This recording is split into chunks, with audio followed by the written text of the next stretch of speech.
বিসমিল্লাহির রহমানির রহিম। সম্মানিত খামারি ভাইরা, আশা করি আপনারা ভালো আছেন। আমি আপনাদের সামনে আজকে আবার হাজির হয়েছি একটি ভালো ওষুধের সাথে আপনাদেরকে পরিচয় করে দেব। যে ওষুধটি, যে মেডিসিনটি আপনার খামারে আপনি ব্যবহার করে অনেক উপকৃত হবেন। এবং আমার ভিডিওটি যদি প্রথম থেকে শেষ পর্যন্ত দেখেন, তাহলে এই জাতীয় যতগুলো ভিডিও আছে, যতগুলো প্রোডাক্ট আছে, সবগুলো সম্বন্ধে আপনি বুঝতে পারবেন। অর্থাৎ এই গ্রুপের ওষুধগুলো সম্বন্ধে আপনি বুঝতে পারবেন। আর সবচেয়ে বড় কথা, যদি এটা একটু মনোযোগ দিয়ে দেখেন, একটু যদি ঘাটাঘাটি করেন, তাহলে প্রাথমিক চিকিৎসা আপনি নিজেই শিখে যাবেন। আপনি খামার করে তখনই লাভবান হবেন ভাই, যখন আপনার খামারের প্রাথমিক চিকিৎসা আপনি নিজে করতে পারবেন। আপনি অন্যের উপর নির্ভরশীল হবেন না, বিশেষ করে চিকিৎসার ক্ষেত্রে। তো আমি আপনাদেরকে সাজেস্ট করবো, আমার ভিডিও দেখে নেয় আপনি যেখান থেকে পারেন প্রাথমিক চিকিৎসাটা নিজেই শিখেন। প্রাথমিক চিকিৎসাটা শিখতে পারলে আপনি দেখবেন যে আপনাদের খাবারের যে খরচ হচ্ছে আর কি, আপনি ডাক্তারকে দিয়ে একটা নির্দিষ্ট অংশ খরচ করেন, ডাক্তারের পিছনে ব্যয় করেন, সেই চিকিৎসাটা আপনি নিজেই করতে পারছেন। বিশেষ করে ভাই, মানে ভিটামিন জাতীয় ওষুধগুলা, জিঙ্ক, ক্যালসিয়াম, আয়রন, ইডি, তারপরে জ্বর, প্রাথমিক জ্বর, মানে এগুলো তো আপনি নিজেই করতে পারেন। দ্বিতীয় পর্যায়ে যখন সমস্যা হয়, তখন আপনি ডাক্তারের পরামর্শ নিন, ডাক্তারের শরণাপন্ন হন। তো সেক্ষেত্রে আমি বলবো যে আমি প্রতিদিনই আমার চ্যানেলে এই ধরনের মেডিসিন নিয়ে, উপকারী এবং সময় উপযোগী, প্রয়োজন উপযোগী মেডিসিন নিয়ে আমার চ্যানেলে আমি ভিডিও দিয়ে থাকি। আপনি যদি প্রতিদিন আমার চ্যানেলে ভিডিওগুলো দেখেন, তাহলে আপনার গবাদি প্রাণীর প্রাথমিক চিকিৎসা আপনি নিজেই করতে পারবেন, নিজের খামারের চিকিৎসা নিজে চালায় যেতে পারবেন। আর খামার কিন্তু আপনি লাভবান হতে পারবেন ভাই, এটুকুই বলতে পারি যে আপনার চিকিৎসার খরচটা কমে আসবে অনেক। সেক্ষেত্রে আপনি খামার করে লাভবান হবেন। তো আমি অনুরোধ করবো যে আমার ভিডিওটি প্রথম থেকে শেষ পর্যন্ত মনোযোগ দিয়ে দেখবেন, মনোযোগ দিয়ে শুনবেন, দেখার কিছুই নেই। আমি যে ভিডিওগুলো দিয়ে থাকি, এখানে প্রতিদিনই নির্দেশিকা থেকে যেভাবে লেখা থাকে সেটা পড়ে আপনাদেরকে শোনাই। আর যে জায়গাগুলো কঠিন, সেখান থেকে নিজের মতো করে আপনাদেরকে বুঝিয়ে বলি। আর নিজের সর্বোপরি নিজের অভিজ্ঞতা থেকে এই প্রোডাক্ট সম্বন্ধে কিছু কথা আপনাদেরকে বলবো। সবকিছু মিলে আপনারা এই জাতীয় প্রোডাক্ট এবং এই গ্রুপের ওষুধগুলো সম্বন্ধে একটি ধারণা পেয়ে যাবেন। অর্থাৎ এই প্রোডাক্টটি সম্বন্ধে তো ধারণা পাবেনই, এই গ্রুপের আরো যে প্রোডাক্টগুলো আছে সেগুলো সম্বন্ধে ধারণা পাবেন এবং অনেক নতুন নতুন তথ্য জানতে পারবেন। সেজন্য অনুরোধ করবো যে ভিডিওটি প্রথম থেকে শেষ পর্যন্ত দেখবেন। আর ভিডিওটি দেখার পরে ভাই বলবো যে আমি অনেক সময় নিয়ে কিন্তু ভিডিও তৈরি করি। তো ভিডিওটি দেখার পর অবশ্যই লাইক করবেন এবং কমেন্ট করে জানাবেন কেমন লাগলো, আর ভিডিওটি শেয়ার করার চেষ্টা করবেন। আসলে ভাই, এগুলোতে আমি অনুপ্রাণিত হই, এর বেশি কিন্তু কিছু না।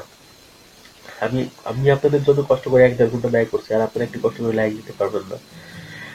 তো ভিডিওটি দেখার পর অবশ্যই একটা লাইক দিবেন, কমেন্ট করবেন এবং ভিডিওটি শেয়ার করবেন। আর আমি বলবো যে আমার চ্যানেলে নতুন যারা আসছে তাদেরকে উদ্দেশ্য করে বলি যে ভিডিওটি যদি আপনি প্রথম দেখেন, তাহলে আমার চ্যানেলে আমি এই জাতীয় ভিডিও প্রতিদিনই দিয়ে থাকি, যেগুলো দেখে আপনি প্রাথমিক চিকিৎসা সম্বন্ধে অনেক কিছু জানতে পারবেন এবং কিছু চিকিৎসা নিজেও করতে পারবেন। তো চ্যানেলটি সাবস্ক্রাইব করে রাখুন এবং পাশের বেল বাটনটি অন করে দিন, তাহলে নতুন নতুন ভিডিওগুলো আপনার কাছে সর্বপ্রথম পৌঁছে যাবে। তো আপনারা দেখতে পাচ্ছেন আমি একটি মেডিসিন আপনাদের সামনে উপস্থাপন করেছি, এটার নাম হলো রেডিজিং বোলাস 200। আসলে রেডিজিং বোলাস 200 হওয়ার কারণ হচ্ছে, রেডিজিং এর বোলাস ফর্মেট আরেকটি আছে যেটা হচ্ছে 600, মানে 200 মিলিগ্রাম। এটার মধ্যে আছে 200 মিলিগ্রাম আর জিঙ্ক, আর ওটার মধ্যে আছে 600 মিলিগ্রাম জিঙ্ক। এর জন্য এটার নাম হলো রেডিজিং বোলাস 200। আর এটার উপাদান হচ্ছে জিঙ্ক সালফেট মনোহাইড্রেট। আর উপাদানে বলা আছে প্রতিটি বোলাসে আছে 200 মিলিগ্রাম জিঙ্ক। আর নির্দেশনা বলা আছে পোল্ট্রির জন্য সুষম বৃদ্ধি ও ডিম উৎপাদন বাড়ায়, তাছাড়া ব্রিডার ও পেরেন্ট স্টকের ক্ষেত্রে হ্যাসাবিলিটি ও প্রোডাক্টিভিটি বাড়ায়, তাছাড়া বলা আছে যে কোনো ডায়রিয়া প্রতিরোধে সাহায্য করে, তাছাড়া বলা আছে অকাল মৃত্যুতে অকাল মৃত্যুর হার কমায় আর কি।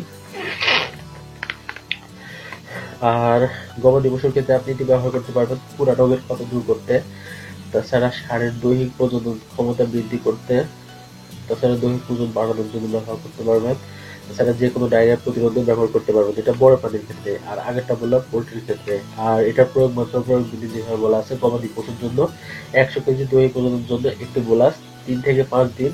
আর পোল্ট্রির ক্ষেত্রে আপনি ব্যবহার করবেন প্রতিরোধের ক্ষেত্রে একটি বোলাস 25 লিটার পানিতে, আর চিকিৎসার ক্ষেত্রে পোল্ট্রির ক্ষেত্রে ব্যবহার করবেন একটি বোলাস 30 লিটার পানিতে, এবং পোল্ট্রির খাদ্য হিসেবে ব্যবহার করবেন একটি বোলাস 10 কেজি খাদ্যের সাথে মিশিয়ে, অথবা রেজিস্টার্ড ভেটেরিনারি ডাক্তারের পরামর্শ অনুযায়ী। আর প্রত্যাহার কাল আছে 0 দিন, আলো থেকে দূরে রাখুন, শিশুদের নাহলে বাইরে রাখুন। আর সরবরাহ আছে প্রতিটি বক্সে 20টি বোলাস আছে। আর প্রোডাক্টটি বাজারজাত করেছে popular pharmaceutical limited. Popular pharmaceutical limited Agrovet division. আসলে ভাই আমি নিজেও একজন খামারি, এই জন্য অনেক জায়গায় অনেক কথা বেড়ে যায়, হয়তো সুন্দর করে বুঝিয়ে বলতে পারি না। তবে আমি আমি এটুকু জানি যে আমার ভিডিও কোয়ালিটি ভালো না, তারপরেও আমি যে কথাগুলো আপনাদেরকে বলবো এটা যদি মনোযোগ দিয়ে শোনেন তাহলে ভাই অনেক উপকৃত হবেন। আমি নিজের মতো করে কিছু কথা বলি, আপনারা একটু শোনেন। এটার মধ্যে এই যে রেডি জিঙ্কের মধ্যে মূলত জিঙ্ক আছে 200 মিলিগ্রাম প্রতিটি বলেছে। আর এটি সুষম বৃদ্ধির ক্ষেত্রে আপনারা ব্যবহার করবেন, মানে গবাদি পশুর আর পোল্ট্রি হোক সেটার ক্ষেত্রে বৃদ্ধির ক্ষেত্রে ব্যবহার করবেন। আর পোল্ট্রির ক্ষেত্রে ব্যবহার করলে ডিম উৎপাদনটা অনেক বেড়ে যাবে। আর এটা যে কোনো প্রকার ডায়রিয়া তো অবশ্যই রোধ করে, আপনারা জানেন যে ডায়রিয়া প্রতিরোধে কিন্তু জিঙ্কের কোনো বিকল্প নেই। তাছাড়া অকাল মৃত্যুর হার কমায় জিঙ্ক ব্যবহারের ফলে। আর আরেকটি কথা বলবো যে গবাদি পানির অধিক সময় কিন্তু খুরা রোগ হয়, খুরা রোগের ক্ষেত্রে আপনারা যে মেডিসিনই ব্যবহার করেন তার সাপোর্টিং হিসেবে যদি জিঙ্ক দেন সাথে, তাহলে দেখবেন যে দ্রুত ক্ষতস্থান শুকিয়ে যাচ্ছে। আর এটা ব্যবহার করলে সারের প্রজনন ক্ষমতা বৃদ্ধি পাবে, দৈহিক ওজন বৃদ্ধি পাবে, রোগ প্রতিরোধ ক্ষমতা বৃদ্ধি পাবে। তাছাড়া যে কোনো প্রকারের ডায়রিয়ায় আপনারা সাপোর্টিং হিসেবে যদি জিঙ্ক দেন, আপনি যে মেডিসিন দিচ্ছেন দেন সাথে যদি জিঙ্ক দেন, তাহলে দেখবেন যে রেজাল্টটা আরো ভালো আসছে।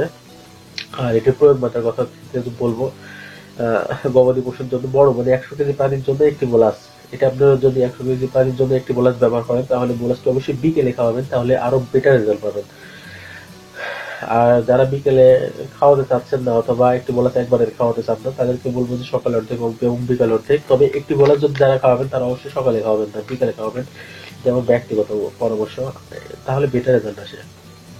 আর পোল্ট্রির ক্ষেত্রে আপনারা নির্দেশিকা অনুযায়ী ব্যবহার করবেন। আসলে আমি আরেকটা কথা বলি যেটা নির্দেশিকাতে লেখা নেই, এটা আপনারা যারা ডিম উৎপাদন খামারি আছেন, বিশেষ করে দেশি মুরগি যারা করেন, তাছাড়া পাখি যারা পালেন, তাছাড়া যারা লেয়ার খামারি আছেন ডিমের জন্য, তারা ব্যবহার করলে সবচেয়ে বেশি উপকার পাবেন। আর কারণ এই জিঙ্ক ব্যবহারের ফলে আপনার মুরগিটি মানে ডিম দিতে থাকবে, মানে এক কথায় পুষে লাগা, বাংলা কথায় যে 5টা 7টা ডিম পারে মুরগি কিন্তু পুষে লাগার একটু স্বভাব আছে, পুষে বসে যায়। তো এই পুষে বসবে না আর কি, তারা ডিম দিতে থাকবে। এটি যদি আপনি পাখিতে ব্যবহার করেন ভাই অথবা দেশি মুরগিতে ব্যবহার করেন, তাহলে আপনি একটা মুরগির পরে এটি ব্যবহার করে এটি পরীক্ষাটা আপনি নিজেও চালাবেন, আমি বলবো, তাহলেই বুঝতে পারবেন যে ডিম দিয়ে যাচ্ছে, পুষে লাগার কোনো মানে লক্ষণই নেই, আরো দিন দিন সে শক্তিশালী হয়। তো আপনারা প্রোডাক্টটি কিনে ব্যবহার করেন। এবং আসলে ভাই একটি মেডিসিন নিয়ে একটু ঘাটাঘাটি করলে তো বোঝা যায়। এই এই জিঙ্ক ব্যবহার করার জন্য যদি আপনি ডাক্তারের পরামর্শ দেন তাহলে কিভাবে হলো, ডাক্তারকে ডাকেন, ডাক্তার যদি জিঙ্ক দিয়ে দেয় আপনাকে, দেখবেন যে আপনার খরচটা বেড়ে গেছে। এই প্রোডাক্টগুলো এই মেডিসিনগুলো আপনার খাবারে নিজেই ব্যবহার করেন, এগুলো যদি বেশি পরিমাণে কোনো কারণে ডোজ বেশি হয়ে যায় তাহলে ভয়ের কিছু থাকে না। তবে সহনীয় মাত্রায় ব্যবহার করা সবচেয়ে উত্তম। আর তেমন কোনো কথা আপনাদের জন্য বলা নেই, তেমন কোনো পরামর্শ নেই, আপনারা প্রোডাক্ট কিনে ব্যবহার করেন। যদি কোনো জায়গায় বুঝতে না পারেন তাহলে আমার কমেন্ট বক্সে কমেন্ট করবেন, আমি কমেন্ট বক্স উন্মুক্ত করে রেখেছি আপনাদের জন্য। আমি সেখানে আপনাদেরকে বিস্তারিত বুঝিয়ে বলার চেষ্টা করবো, বিস্তারিত উত্তর দেওয়ার চেষ্টা করবো। আর যদি কারো নির্দেশিকা যেভাবে লেখা আছে এটা যদি নির্দেশিকা দরকার হয়, তাহলে আমার ডেসক্রিপশন বক্সে যাবেন, সেখানে দেখবেন যে বিস্তারিত লেখা থাকে।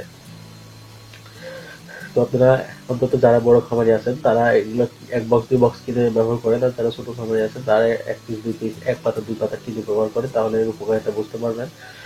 তো বেশি কিছু বলার নেই, আপনাদের খামারের জন্য শুভকামনা জানিয়ে এবং আপনাদের সুস্বাস্থ্য কামনা করে আজকে এখানে রাখছি। আপনারা ভালো থাকবেন। আল্লাহ হাফেজ।